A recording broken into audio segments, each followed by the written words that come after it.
सोच समझ के उतरना कश्मीर में। शहीद जुल्फ़िकार अली भुट्टो के ख़िलाफ़ बात करने से पहले पीपल्स पार्टी की मौजूदा पॉलिसीज़ से इख्तलाफ कर सकते हो, किसी चीज़ से इख्तलाफ कर सकते हो, लेकिन ख़बरदार अभी पहला जूता है। जब बजट पास कराना था पिछले साल 2018 और 19 का, तो जो फेडरल के मंसूबे कराची में चल रहे थे उनको बंद करके 15-15 करोड़ रुपए पीटीआई और एमक्यूएम के एमपीएस को दिए गए। फिर उसके बाद अब तक 50 करोड़ रुपए दिए जा चुके हैं। मैं ये पूछना चाहती हूँ वज़ीर आज़म साहब, आप लोग ख़रीद रहे हैं ये एमएनए एमपीए, इनसे नीचे आपके नीचे पैरों से दुनिया सरक गई है, आपके पैरों के नीचे से। आप इलेक्शन जीत जाएंगे, आप इंडिपेंडेंट ख़रीद लेंगे जैसे आपने जीबी में ख़रीदे, लेकिन आप डिलीवर कुछ नहीं कर सकते क्योंकि आपकी सलाहियत 0/0 = 0 है। आप कभी कुछ परफॉर्म नहीं कर सकते। और बहुत ही अफसोस की बात है, बहुत ही अफसोस की बात है कि एक मर्तबा फिर आपके कैंप से ख़वातीन के लिए नाज़ेबा अल्फाज आए हैं। और हम तो यही समझते हैं कि किसी की बहन, बेटी और बीवी पर वही गलत बातें करते हैं जिनके अपने घर में बहन, बीवी और बेटी की इज़्ज़त नहीं होती, जिनके अपने घर में बेटी को बेटी तस्लीम नहीं किया जाता, जिनके अपने घर में दूसरों की इज़्ज़तें बग़ैर इद्दतों के लाई जाती हैं। वही लोग, उन्हीं के कारकुन फिर निचली सतह पर आकर ये करते हैं। ये आपने रिवाज डाला है, ये आपने रिवाज डाला है कि अपने मुखालिफ को जो है हमेशा डाकू और चोर कहा जाए।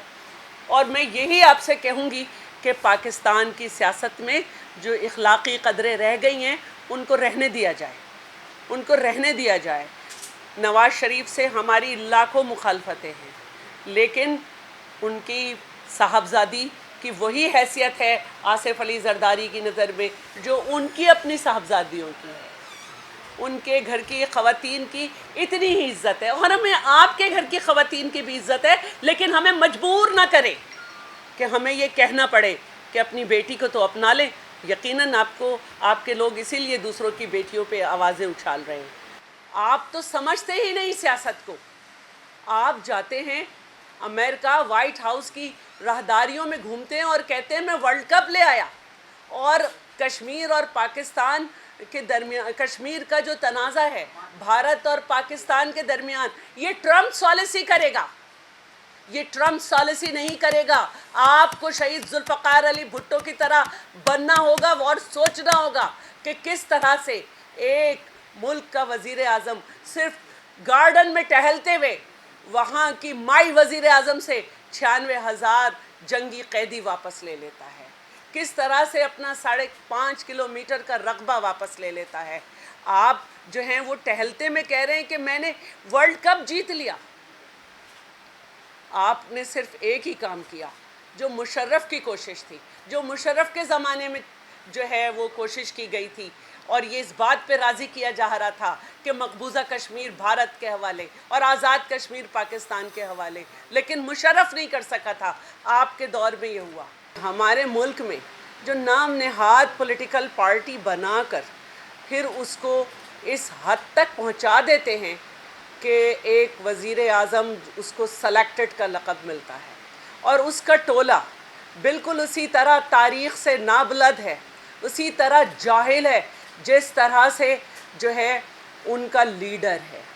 उन्हें मालूम ही नहीं कि मोहसिन कौम और मोहसिन मुल्क को गद्दार नहीं कहा जाता। वो तारीख़ से बिल्कुल नाबलद हैं। वो, उनकी औकात सिर्फ इतनी है कि कुछ अरसे पहले वो एक साबुन हाथ में इतना बड़े बड़े हाथ में लेकर अपनी तस्वीर बनवाया करते थे।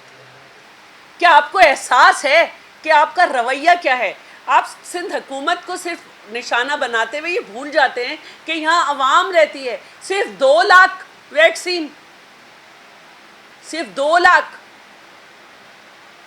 क्या यहाँ के अवाम आप उनके वज़ीर आज़म नहीं हैं, या आप इन्हें जिंदा लाशें या रेलू कट्टे समझते हैं? आप सबके वज़ीर आज़म बने, अगर आपको थोप दिया गया है हम पे।